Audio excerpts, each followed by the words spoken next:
Mas Angga, jadi, bagaimana menurut pandangan Mas Angga tentang FM dan MM yang orang bilang itu nggak FM nggak kaya.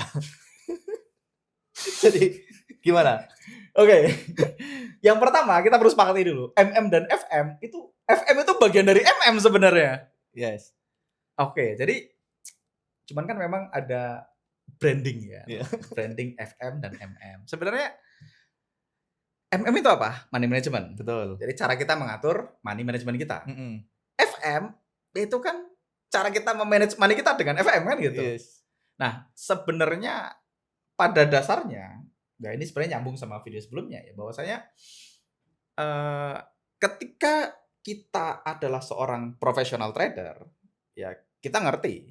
Aku punya teman yang FM, beberapa teman yang aku kenal yang FM, dan ya nggak apa-apa. Aku punya teman yang orang Purwokerto juga, misalnya setahun dia MC misalnya 3 kali gitu.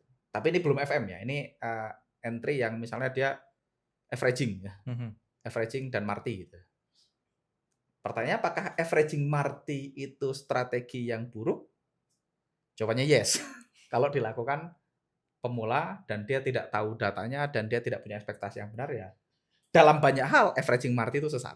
Dalam banyak hal. mhm, Dalam banyak hal. Tapi aku punya teman, orang Purwokerto juga kebetulan, dia itu tradingnya averaging dan marti.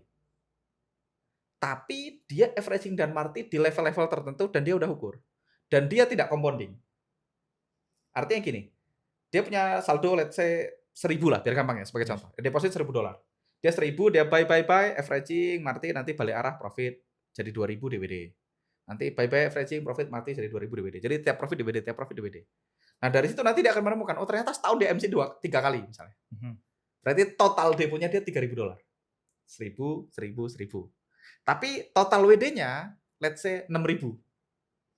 Jadi net profitnya setahun masih profit 3.000. yes, Jadi waktu dia deposit 1.000, bulan depan profit 1.000 WD. Bulan depan profit lagi 500 WD. Bulan depan profit 1.000 WD. Bulan keempat MC. Deposit lagi 1.000 gitu. mhm, Nah, dia averaging marti. Walaupun sekali lagi ini kan uh, semakin kesini kan aku semakin tua ya, semakin menyadari bahwasannya ya beda orang punya jurus masing-masing ya. Walaupun kalau ditanya dulu averaging marti ya sesat kan gitu. Apalagi averaging marti tanpa ilmu, sesat ya, banget kan gitu. Tapi betul, ternyata ya tadi ada orang yang memang dia melakukan itu dan dia hidup dengan itu. Which is sah-sah aja. Pada akhirnya rule-nya kan simple, bro. As long as you make money, benar berarti aturan mainnya. mhm, Selama kamu making money berarti benar. Nah tadi dia sama itu, nanti dia deposit lagi 1.000, nanti MC misalnya. Deposit lagi 1.000, yang 1.000 ini tahan sampai profit beberapa kali. Jadi selama dalam setahun total depo minus total WD, hasilnya masih banyakkan WD-nya. Nah, kalau itu terjadi berarti profitable. Nah, pertanyaan apakah sistem itu oke? Jawabannya oke-oke aja. Selama goals tradingnya memang itu. mhm, Jadi benar atau salah itu tergantung goals tradingnya pada akhirnya. Apa kelemahannya tadi? Sistem yang MC dan depo lagi, MC depo lagi. Kita belum ngomongin margin ya. yes, Dia baru ngomongin averaging marti. Dia punya sistem averaging marti. Secara umum profitable, tapi kalau salah MC kan gitu kan ya. betul, Profit salah MC. Profit salah MC. Profit salah MC. Nah, sistem kayak gitu oke nggak? Kalau goalsnya dia cuma pengen nyari beberapa ribu dolar atau beberapa puluh juta dolar atau mungkin beberapa ratus juta tergantung depositnya dari trading secara konsisten, bisa dibenarkan. Yang nggak bisa adalah kalau dia mau compounding. Karena kalau salah MC nggak bisa compounding berarti kan. yes, heeh, Berarti kamu nggak bisa compounding dari balance yang kecil terus jadi gede banget di akun yang sama terus akhirnya kita punya akun compounding dari situ, nggak bisa. Karena nature-nya averaging marti, kalau salah MC, jarang salah, tapi sekali salah MC maka dia harus selalu WD berkala. mmm, Sehingga ya udah berarti nggak bisa compounding dong. Berarti setiap yes, kali profit harusnya di WD, profit harus di WD.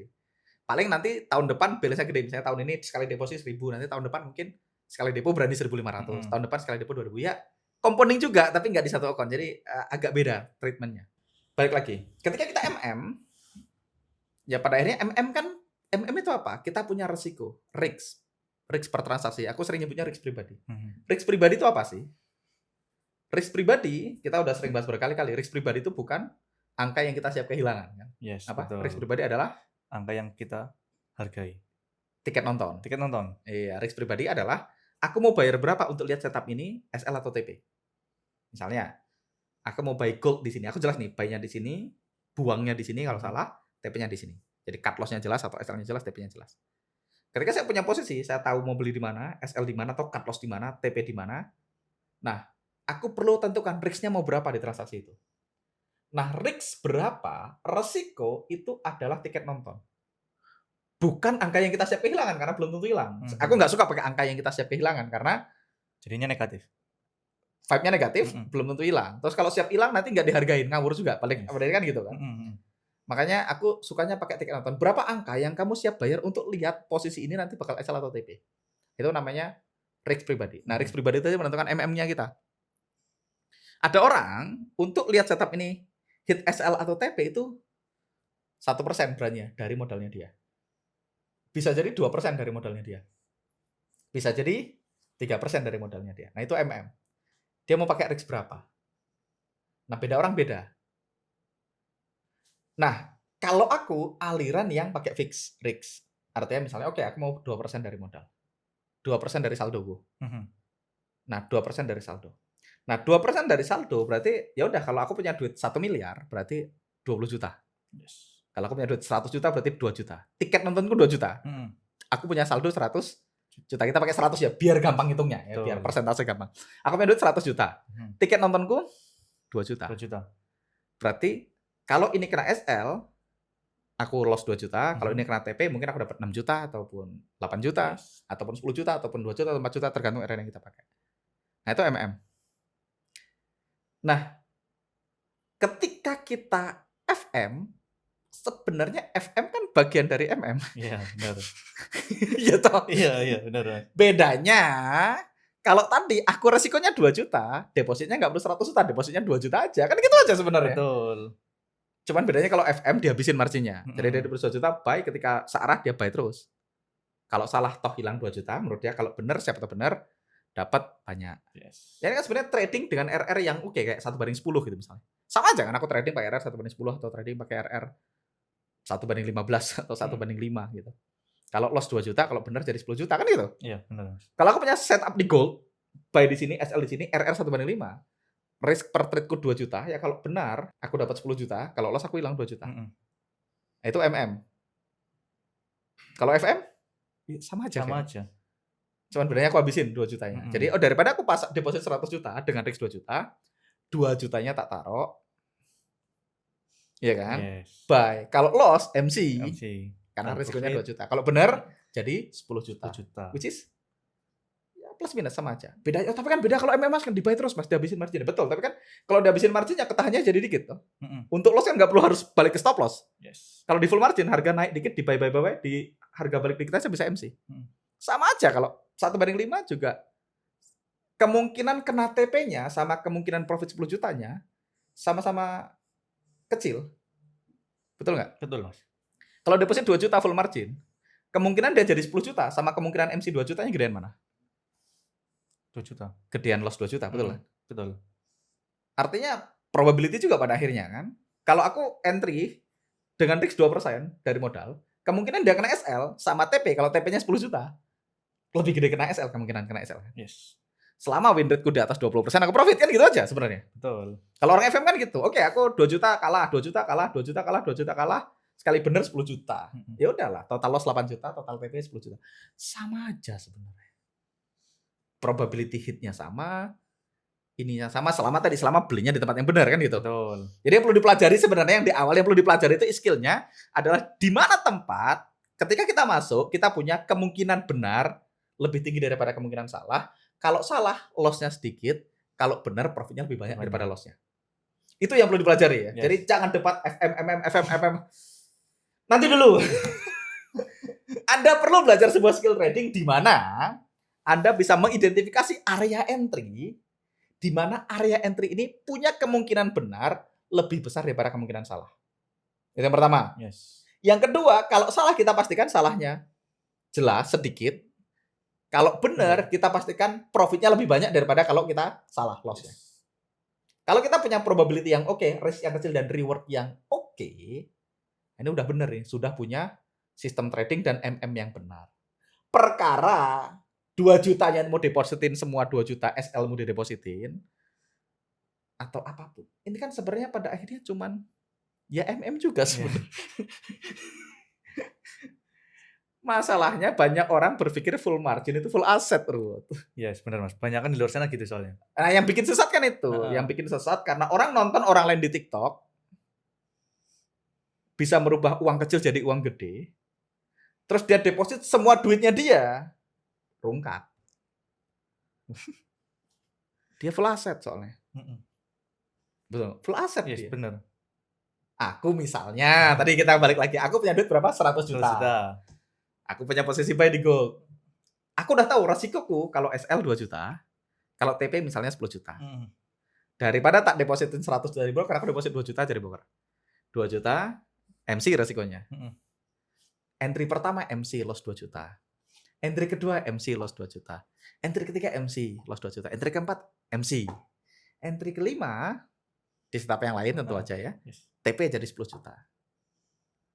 Kan sebenarnya aku TP 10 juta atau aku loss 8 juta. Ya. Heeh. Tapi dalam jangka panjang jangan salah. Selama dengan catatan ya, selama dia punya sistem trading di mana dia punya kemungkinan benar yang oke, sistem tradingnya, resiko yang kecil dan reward yang oke. Selama dia punya 3 hal ini, dalam jangka panjang dia akan making money sebenarnya. Aku ulangi sekali lagi. Selama dia punya, ini jangan di take out of context ya. Selama dia punya sistem trading di mana kemungkinan benarnya lebih besar daripada kemungkinan salah, kalau salah loss yang kecil, kalau benar loss-nya banyak, atau tadi, kalau kita ngomongin risk reward, kalau risiko 2 juta, bisa dapat 10 juta, berarti dia butuh win rate berapa? 20% untuk making money. Kalau dia misalnya loss 2 juta, kalau benar 8 juta di close all, berarti untuk dia making money, dia butuh akurasi di atas 25%. Yes. Di atas 25%. Jadi kalau dia 100 kali entry, selama yang benar di atas 25%, misalnya 100 kali entry yang benar 27, kalau loss 2 juta, kalau benar 8 juta, itu masih profit. Pada akhirnya masih profit. Pada akhirnya masih profit. Selama tadi, kan ada, kalau 1:1, berarti kita butuh akurasi di atas 51% kan. Kalau loss 2 juta, benar 2 juta, berarti harus di atas 51% akurasinya. 51% plus profit. Kalau loss 2 juta, benar 4 juta, berarti kita butuh 34% plus. Di atas 34% profit. Kalau loss 2 juta, kalau benar 6 juta, berarti kita butuh di atas, itu di atas 25%. Ya, di atas 25% udah profit. Kalau 1:4 itu di atas 20%. 1:5 itu cuma butuh berapa belas persen kalau nggak salah. Sekitar di angka 14-an kayaknya, Mas. Ya, Biasanya. jadi ya selama kita punya perpaduan tadi, ya profit. Kan orang gitu kan, deposit misalnya $100, kalau 1.000 di TP misalnya. Ya berarti dia 1:10 kan. Ya dia bisa aja 9 kali salah, sekali benar, dan masih profit. Nah itu apakah tidak disebut FM? Ya menurutku bisa disebut MM sih. Tinggal kita batasin resiko kita berapa dari tadi. Setup ini, aku mau bayar berapa tiket nontonnya. Nah, aku mau bayar berapa tiket nontonnya itu ada 2 cara. Cara pertama adalah dengan dibatasin loss-nya dari balance yang ada di saldo. Atau tadi ya udah, tiket nontonku tak depositin 100%. Berarti 100% adalah tiket nontonku, betul ya? Betul. Jadi kalau loss semua. Nah, ya udah berarti pada akhirnya gitu-gitu aja. MM, ya iya, FM, ya iya. Pada akhirnya mirip-mirip juga. Sama aja. Iya, kalau dilakukan dengan benar ya. Cuman yang jadi problem kan tadi, orang lihat orang lain, ya ini kan terjadi banyak sama teman-teman kita kan. Dia lihat orang live TikTok bisa profit sekian persen. Kan dia nggak tahu dia udah loss berapa untuk itu. Benar. Atau duitnya dia berapa, total depositnya berapa kita nggak tahu loh. Misalnya Rudi setiap kali depo sejuta, tapi duitnya 50 juta. Atau duitnya 20 juta, setiap kali depo sejuta. Kan sah-sah aja. Cuman kan orang nggak tahu, wah gila, ternyata bisa ya sejuta jadi 10 juta gitu. Tahunya cuma yang satu jadi ya, 10 itu ya, Mas? Ternyata bisa 5 juta jadi 30 juta misalnya. 5 jadi 30 kan 6 kali lipat. Which is double, aku nggak bilang nggak double ya. Cuman yang jadi masalah duit 5 jutanya mung-mungan, nggak punya lagi didepositin, pas loss, ya rungkat. Nah, memang yang bahaya itu sebenarnya. Di luar, kalau dia cuma punya 5 jutanya, terus dia trading, terus ternyata pas hari benar dapat 30 juta juga sangat bahaya. Kalau tanpa ilmu loss bahaya, profit bahaya. Selama itu tanpa ilmu. Iya, karena misalnya tadi nih, aku live trading nih, tadi aku kasih tahu. Ruth, aku punya setup gold, aku akan buy di sini. Loss-nya di sini atau TP-nya di sini. Atau aku bilang tadi, loss-nya nggak usah dibahas. Aku deposit $200 nih, kalau MC ya MC, kalau benar 1.000 tak close. Aku kasih tahu ke Rudy. Yes. Aku deposit $200, aku mau buy di sini. Kalau loss MC, profit 1.000 tak close. Oke. Nah, terus Rudy ikut. Nggak punya duit, duit makan sebulan. Didepositin 700.000 misalnya.